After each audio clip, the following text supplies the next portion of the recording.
Hi, D. Krause here. And it's starting to rain, I may have to run. And the book I'm going to review today is called The Republic of Thieves, right there, by Scott Lynch. Another ebook, which apparently you can get for $8.99. It is a series called the Gentleman Bastard series, and this is the third book in the series.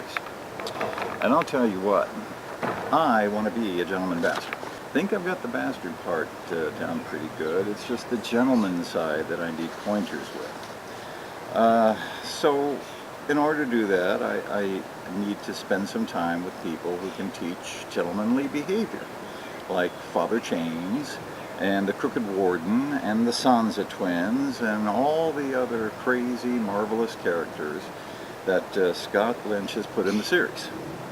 The first book of the series was called The Lies of Loch Lamora, and it just blew me away.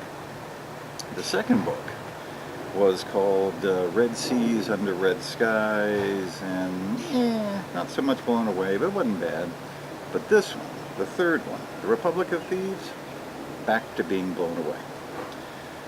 From what I understand, from what Scott Lynch has put out, there's more novels and novellas coming forth on it, and I say good, because I really need the pointers.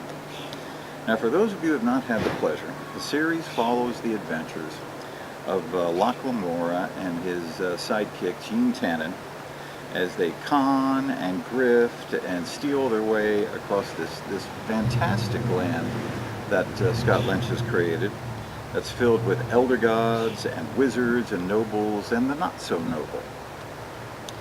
There's enough backstabbing and double-crossing and complicated twists to cheer even the most darkened soul. And all of it done in a delightfully light-hearted banter that includes some of the best exchanges of insults since Peter Capaldi in the movie In the Loop. Seriously, Scott Lynch is in top form when his characters are fighting with each other. You know, in the middle of sword fights and escapes and getting poisoned, all the other crazy stuff they're doing. And even if you're not a sword and sorcery kind of person, the dialogue alone will slay you, and it's worth the read. Especially in the play within a play called The Republic of Thieves, in which Lynch just outdoes himself. The guy could write Shakespeare. I mean, he just could. Now, the play, this Republic of Thieves, which Locke and Jean, and finally Sabitha, and you have to read the first two books to understand why I say finally, are putting on, or they're pretending to stage, is actually a scam of some kind, when it's actually presented as a test by Father Chains, which means it's going to be some kind of a scam.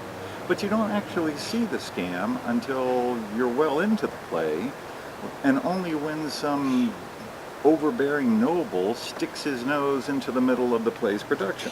And that's all fun in itself, but it's not what the book's about. So what's the book about? An election. See, Locke and Jean are hired to throw an election for one side at the same time that Sabitha is hired to throw the election for the other side. As you can imagine, all kinds of craziness ensues, including kidnappings and magics and murders and the usual gentleman bastard mayhem. Now the play, that's a flashback, which is kind of standard for the series. You'll have two stories going on at once, one in the past, one in the present. And both of these, especially in this book, are just skillfully handled by Lynch. He just does an outstanding job. Now, if I have to pick a nit, it's that in this book there is a reveal about Loch Lamora's past, his origin, and his name, which is kind of annoying because it changes the nature of the entire series, at least this point going forward. And it is going forward because I took a quick look on Amazon, and there is a fourth book available, which, you know, I can't remember the name off the top of my head. Just been recently released, and okay, I think that's great. Because I need more pointers about how to be a gentleman bastard. D. Krause here. See you next time.